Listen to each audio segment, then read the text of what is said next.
Welcome back to Singapore Tonight. It's time for business news now. And Singapore businesses, they could soon get a digital boost from the biggest public cloud provider in the Asia Pacific. The China Gateway program brings together Alibaba Cloud and 8 local partners, including DBS Bank and agencies like Enterprise Singapore. Together, they will help businesses gain insights from Alibaba's data intelligence experience in e-commerce, payments and logistics. And it's all to help them expand into Asia. The program will also touch on how to do business in China and link them with regional partners.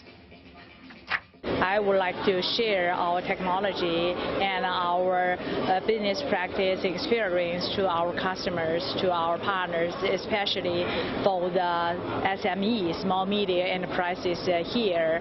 And also today we have our China Gateway program. We would like to support the SME and the other enterprises to extend their business to China. Digital solution providers offer a diverse suite of solutions from supply chain management to traffic incident response across various industries, which businesses can take advantage of to strengthen their capabilities, improve their productivity, and to grow and strengthen our local ecosystem.